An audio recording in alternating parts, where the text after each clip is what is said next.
Welcome, everybody, to episode 8 of the Female Perspective from MXP Magazine. I'm your host, Jackie Riess, joined again by six-time Canadian WMX champ, Eve Brodeur. Eve, how's it going? Hey everyone, I'm doing well. Hope you're doing well as well. Oh, that was a lot of well. Yeah, I'm doing well as well. Uh, Yeah. Arlington Supercross, Triple Crown format, a lot of action. I don't know, it's like so much action, and then I feel like I'm waiting forever for the next race to come. What do you think of the Triple Crown format as a whole? Yeah, I think it's super exciting. You can't ask more than 3 hours full of racing, we always do, but qualifiers and last chance qualifiers are not the same as finals. And, like every time they race for points, it's just a little more intense. So, Triple Crown is super exciting for that because it's literally 3 hours straight of guys racing for points and just putting it out there. So yeah, I love Triple Crowns, and personally, I don't think I would like them as a racer, but as someone who watches, I think it's super cool. Yeah, it's an intense night, and honestly, not a whole lot of time in between the races for the teams and the riders themselves. So Yeah, it would be interesting as a racer to just you know get back to the truck, be there for 5 minutes, maybe grab some water and a snack, and then head back out again. So yeah, I yeah, agree. I love him as a fan, but probably not so yeah, much as a racer. yeah, And with all that action too, we get a lot of injuries and crashes, which we saw on Saturday night. A lot in the 250 class. Levi Kitchen, Cody Shock, R.J. Hampshire, Styles Robertson had a pretty good crash, and of course the Jet Forkner crash. Um, yeah. the list goes on in the 450 class. But what do you make of that aspect of the Triple Crown as a series or as a race itself? Honestly, I'm not even sure if we can attribute it to the Triple Crown per se, but like I said, the guys they always push a little harder in the finals. So, when it's the main event, but you only have one main event, then you're kind of, a bit smarter for the first part of the evening, and then you put it all out there for one race. Whereas, like, you come into the Triple Crown, you take that risk factor and you make it times three. So of course there's going to be a bit more injuries, but I think we can also attribute it to the fact that the East Coast series just started. Like they had one race and then were pushed into a triple crown. I feel like sometimes it takes at least like two or three races to get acclimated to like being back in Supercross and the stadiums and everything that comes with it. Whereas the East Coast guys had one weekend, and that one weekend was pretty hectic, like as it was. Like a bunch of guys got hurt last week, a bunch of guys like, had to pull off the track, and then they go from that directly into that much of a big event. I think it's just a big gap, and I think it made the guys more tired before they were ready to handle that kind of race, and that's why we saw so many injuries. Yeah, I think that's a good point, and not something that the West Series had gone through in the 250 Mm-hmm. class. It was one of their last races was the Triple Crown, Yeah, so I think that is a really good contrast between the series and like you had mentioned, the East Series is just filled with so much talent that they all want to win and they all believe that they can and should win. So I think all those things combined just led to a really chaotic night as a whole in Arlington. yeah, yeah, for sure. So the track itself, like one of the most appealing aspects to me just watching on TV is the color of the soil, which is pretty crazy, like super red clay, which is par for the tracks down in that part of the United States. But another thing that stood out to me was the really long right-handed start, and it honestly had fewer disasters or crashes than I had expected. What did you think? Yeah, for sure. I feel like we rarely ever see right in the start. And as a racer, it's just not the same dynamic because you have to take your foot off the rear brake, right? Which means you come in and like you have to trust the speed you come in at. And I feel like that's the time where we would see the most crashes. And I feel like we saw even less than the other weekends when it was a left-handed corner. So I think that's really surprising. And I'm trying to think. I don't think we have them so much in the Canadian races either. I know we have it at Gopher Dunes, I believe, but it's a super Mm-hmm. wide right in the corner, so I'm not even sure that counts. But other than that, I'm trying to think in like Walton, Deschambault, Sandali, they all have left-handed corner, and I think it's very rare to see the right one. But apparently this weekend it worked well. Hmm. Yeah, that is a good, contrast between the Canadian series. Moncton is also a left-hander. I don't really Yeah, know any of the West tracks, but yeah, it is a rare thing to see. My home track of Millville is a right-handed start, which is got a lot of practice on that, I guess, for me in yeah, my own racing. But yeah, it's something that isn't practiced a lot, so you would think maybe it, would go a little bit more poorly. But yeah, good to see that it didn't end in disaster for anyone there on the track. yeah. Really, at that part of the Yeah. So, same three Canadians competing to qualify for the night show. Um, Tanner Ward, Julian Bennick, and Guillaume St. Cyr. Uh, Unfortunately for all three of them, just not quite enough to qualify for that LCQ. This Triple Crown format is just a little bit different, where they take the top 40 guys. I guess that's the same. The top 40 guys, would go into the night show, but this, you know, they're taking those last 20 guys, 22 guys into the LCQ before the night show even starts. So I don't know. It kind of feels a bit like maybe they didn't get their whole shot, but I think next weekend going back to the regular format will be better for all of those riders. Yeah, like I said earlier, it's about the Triple Crown format coming in so quick into the series. Like, talk about Benek and Ward. They've never had a Supercross experience before last weekend, so they come in. They have like one round to get ready. Tanner managed to qualify. Benek didn't make the night show, but they barely have time to adjust and start to learn what it is, and then they get thrown into the Triple Crown. That's only 22 riders instead of 40 something. So, that definitely changes the pace and it makes it harder for all of those guys. So I think again that's a factor that played, but I'm not worried about what it's gonna look like for next week because they were doing well the first one and I can only like expect them to get better. And this weekend was just a bit too much, I believe. Like too much too soon. Hmm.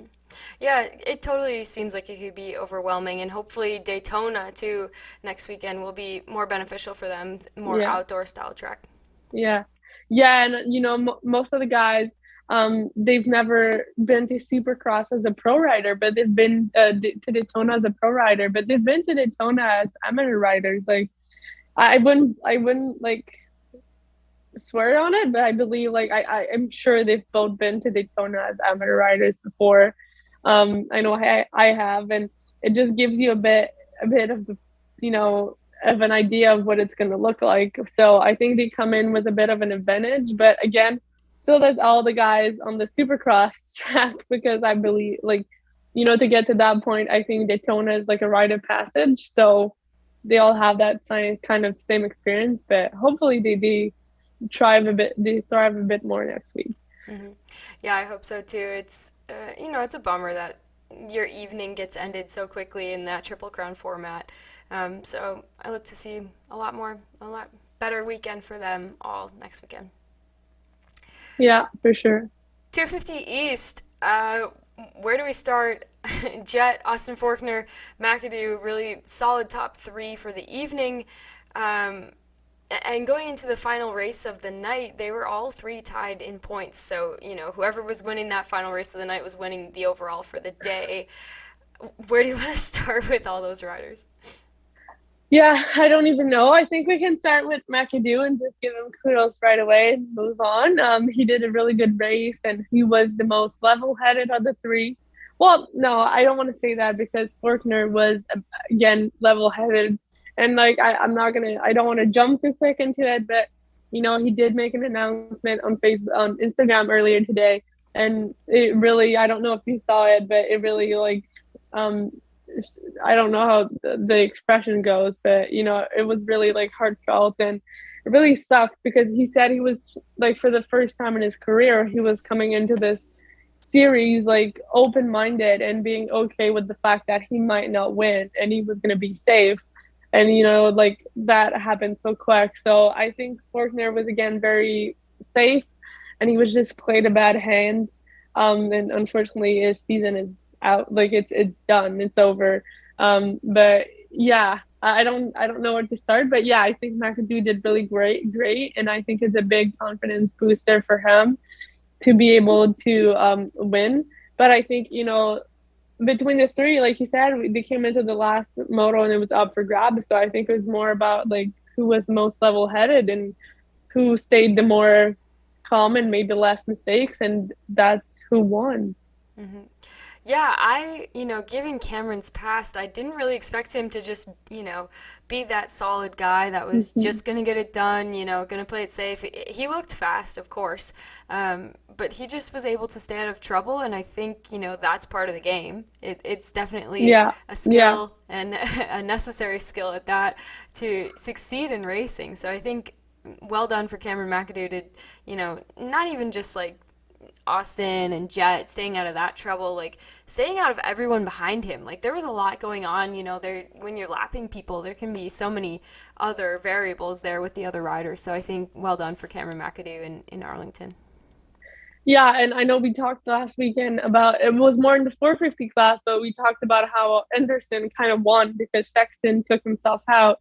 And it was kind of like a lucky win, if one might say. And you kind of knew that he didn't like successfully win.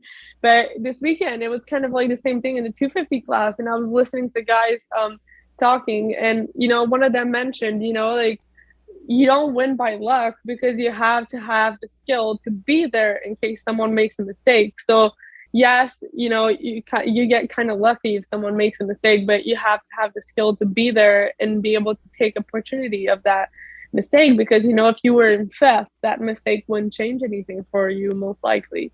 Hmm. So I think that was really smart, and I think that's kind of what happened this week. Like, yes, McAdoo ended up, you know, paying off the mistakes of Forkner and Jet and all those guys so much, but because he was in position to take advantage of it, not because he was just lucky. Hmm. So I think that's super cool, and it's really nice for him. Hmm. Absolutely. Austin Forkner, we've touched on him a little bit here, but he was looking good. He was looking smooth, like he had mentioned in his statement today. Taking things a little bit differently, wanting to be calm and collected and just make it through the series here. Like, it's such a bummer that that's the way that he goes out of this series. In the past, he's been the one to take himself out, but now something out of his control, someone else taking him out of the game, has to be so frustrating. Yeah, for sure. Like, when you come into this and you put in the work needed to be able to say, it's okay if I don't win. It's okay if I finish third or fifth, and I'm gonna do my best. But if my best is not enough, like I'm okay with it. So to do all the mental work and like even physical, yes, we all know the physical part that you train so much for this, and like it kind of screws. But even like the mental part and the mental work he must have put in the last year to come in with this kind of mentality and to have it, like not do anything because it didn't bring him a single thing. He was out before he could prove anything. Hmm. Like I can't imagine.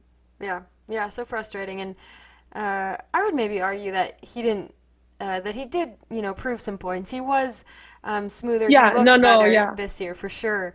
But I agree, he wasn't able to really fulfill his goals of, finishing the year and probably being in the top three would be somewhere that I would expect him to be. So absolutely a bummer for Austin Forkner. And moving on to his I don't even know what we call him, is the person that ended his season, Jet Lawrence. Um, Yeah.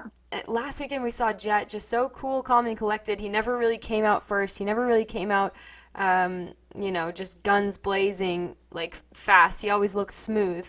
Fast forward a week to Arlington, and he's looking kind of scatterbrained, kind of chaotic. What do you make of Jet's night? I think we get to see the cool and collected Jet when the race goes well. So in Moto 2, he started off with a great start, built his confidence really quick, and just fed off of that for the rest of the moto. And he did super good. He didn't make a mistakes. He won like fairly well. But then you have Moto 1 and Moto 3, where he made a mistake in the beginning, had no confidence to feed up off for the rest of the moto.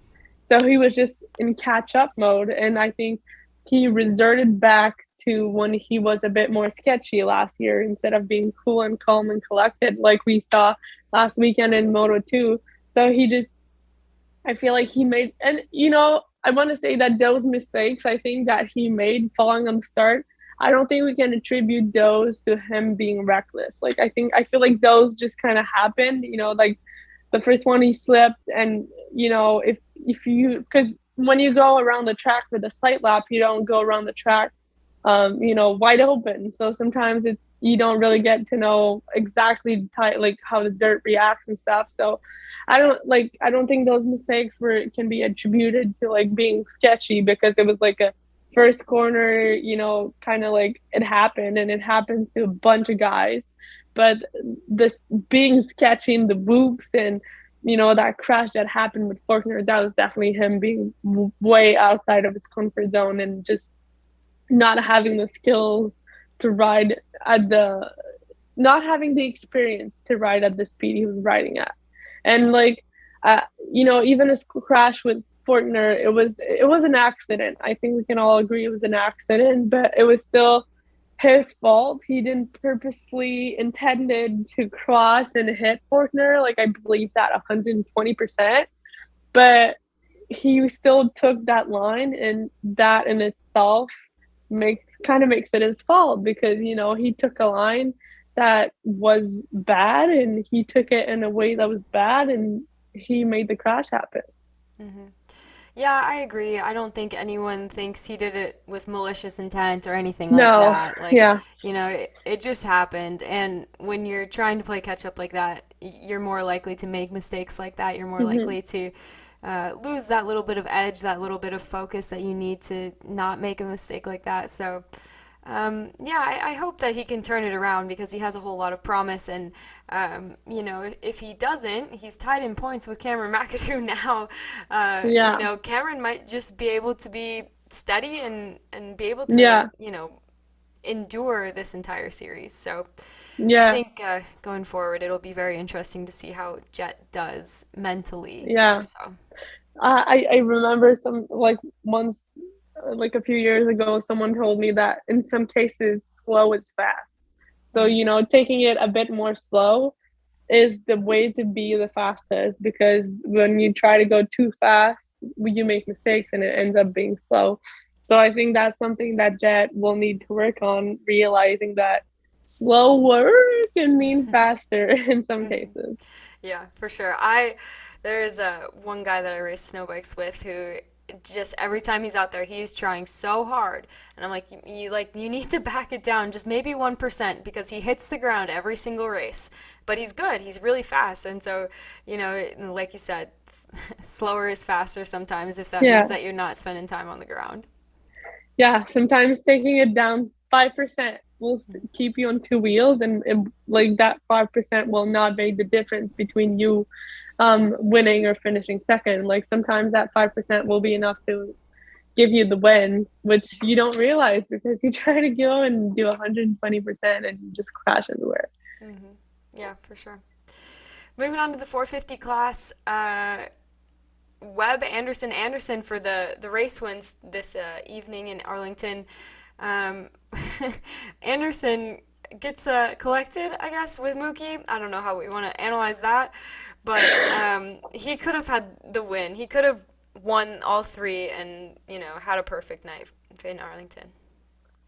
Yeah, for sure. That was one hell of a weird crash. And, I'm not really sure how that happened, but it does suck for Anderson because it kind of ruined the night. And, like I feel like because, Tomac, he ended up winning, but he wasn't always there. Like I think there was one of the race where he was like, you know, pretty far back for the longest time, and not because he crashed or anything, because he was just like having a hard time catching up to the pace. Whereas like Anderson was always right there, except for that one moto where he crashed. So I feel like it kind of sucks because the guy who ended up being, I guess, the most like consistent one ahead of the guy who was the fastest due to that whatever that was. Mm-hmm. So yeah, that definitely sucks. Yeah, but I think that too goes back to what we were just saying about Cameron McAdoo. Like, you have to be there, and Tomac Yeah, was yeah. there, and so He was there. Yeah, yeah. for sure. He wasn't the fastest that day, but he was always close enough that, he ended up getting it. Hmm. He ended up getting the win anyway. So, like we said, he was there to take the opportunity, and that makes him the winner. Hmm.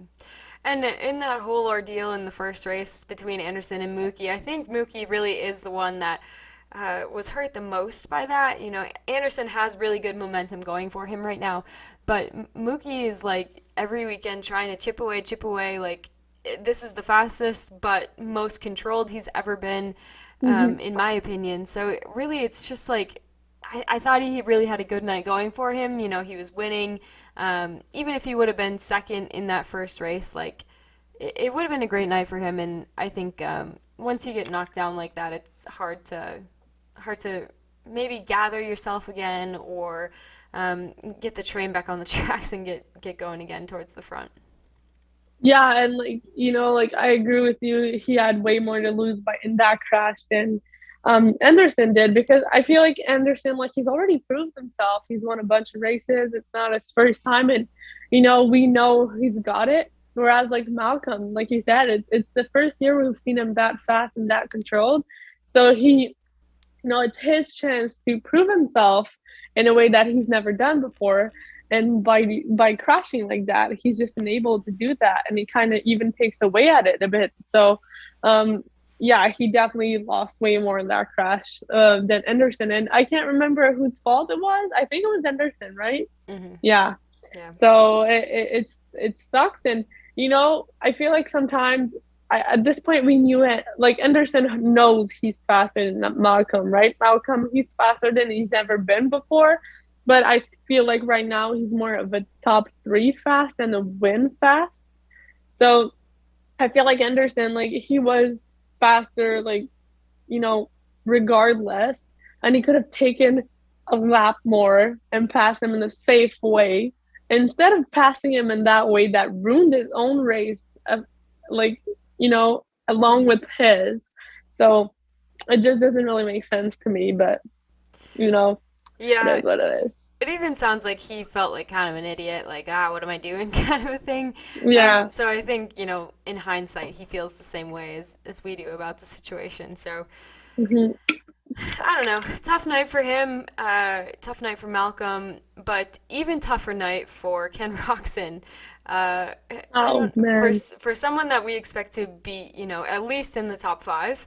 I don't even know what place he got. He went like 16, 9, 16 or something like that. So uh, maybe he's not feeling it. I don't know exactly, what's going on with him, but is he in survival mode? I think he's in distress mode. He's not even in survival anymore. He's just in distress mode.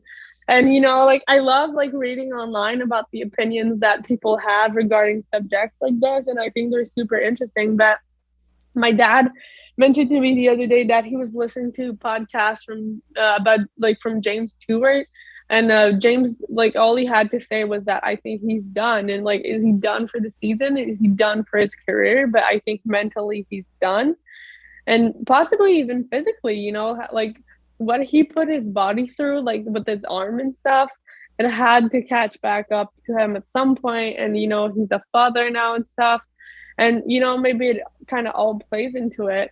But someone, like, another thing I saw on the internet, someone mentioned, like, it's got to be hard for him going from being one of the fastest every weekend to being literally shown up by the younger racer on your team, who's like fresh off, like, you know probably feels like he's still in diapers to him, and he's out there kicking his ass, and literally kicking his ass, and it's got to play in your mind too, like. So I feel like it's just stuff keeps adding up. Like, it started with him having a few bad races, not being where he was supposed to, like, where he was supposed to be, him having a few crashes, Sexton beating him, and I feel like it just adds up, and he's just going downhill from here and just not being able to handle it all. And I feel like he's reached a point where he's not going to be able to recuperate for this season.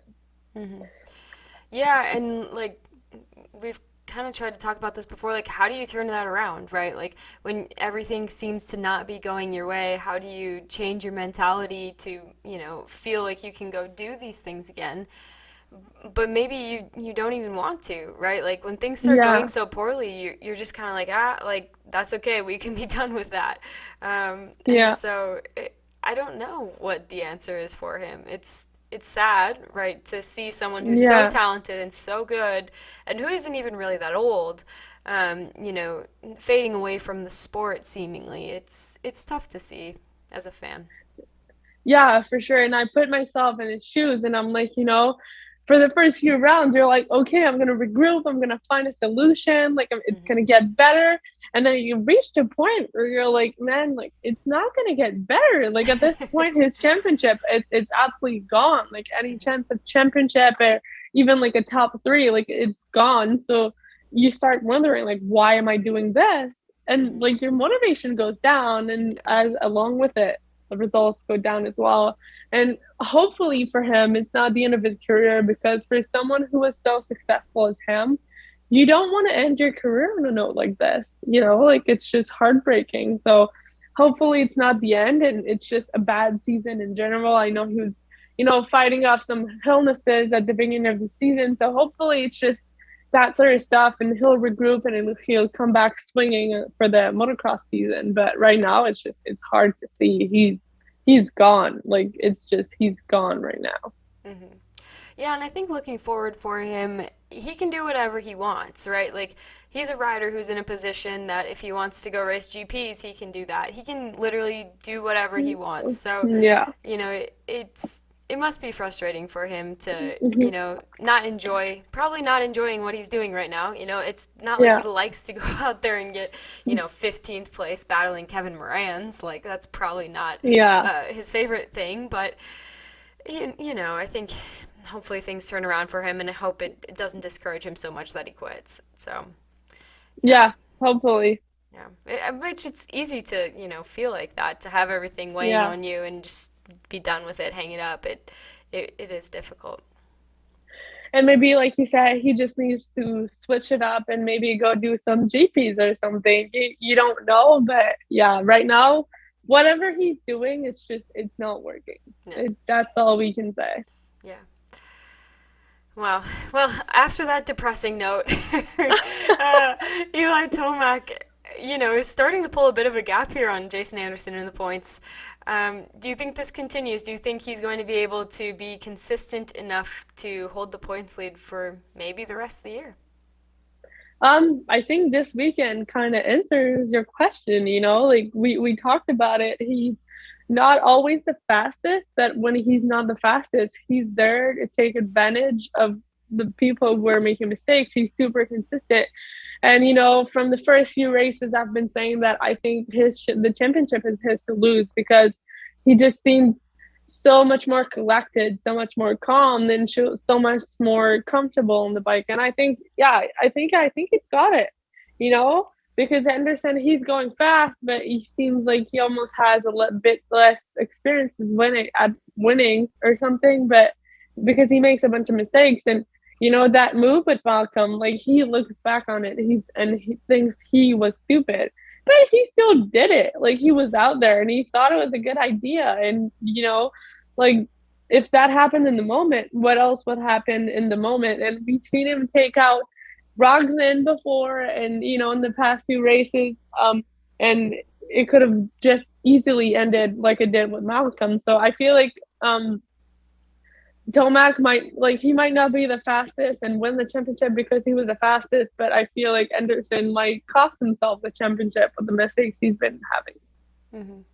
Yeah, I agree. And going into Daytona, like we had talked about with our three Canadian riders, that's going to be advantageous for Tomac. Like, and if he starts Yeah. to build a bigger gap and a bigger gap in the points, like it's only going to build his confidence going forward in the series. So, like you said, I think it's his championship to lose, and it would be very interesting to see him win that championship on a brand new bike to him on a new Yeah. team and do that for the team as a whole. They've never run a 450 Supercross championship. So I think all great storylines, but you can make the same storyline arguments for Anderson as well. Yeah. And I think it kind of it kind of opens the door and maybe gives hope to the guys who are thinking about maybe switching teams, but because, they'll get a better opportunity money wise or, whatever, but they're scared to leave and, how is it going to affect my riding? How is it going to affect my career? And to see Tomac switch teams and pull it off so easily, hopefully, if he wins the championship, I think it sets a really nice precedent. And like you said, Yamaha, well, not Yamaha, but that team's never won before that Supercross 450. So I think it would be cool on all ends. But again, so would Anderson, knowing where he's been in the pack before, it would be sweet to see him win as well. But it kind of goes back to, we were talking, I think last week, even between who would we want for third between Stewart and Sexton. And I think it's kind of the same thing. Like, every storyline has a reason why they deserve to have that certain spot. And it's just, we'll just have to see how the season goes. Yeah, absolutely. It's hopefully going to continue to be a tight series. It makes for better action for us as viewers looking at the whole big picture. So it's very exciting and just great going into Daytona because that race itself is something very unique. So I'm looking forward to it. It should be a very interesting weekend of racing next weekend Yeah. in Florida. Yeah, for sure. All right, Ev. Thanks for joining me. It's been a lot of fun again this week. Thank you for having me. Bye. Bye, and thank you everybody else for joining us. We'll see you next week.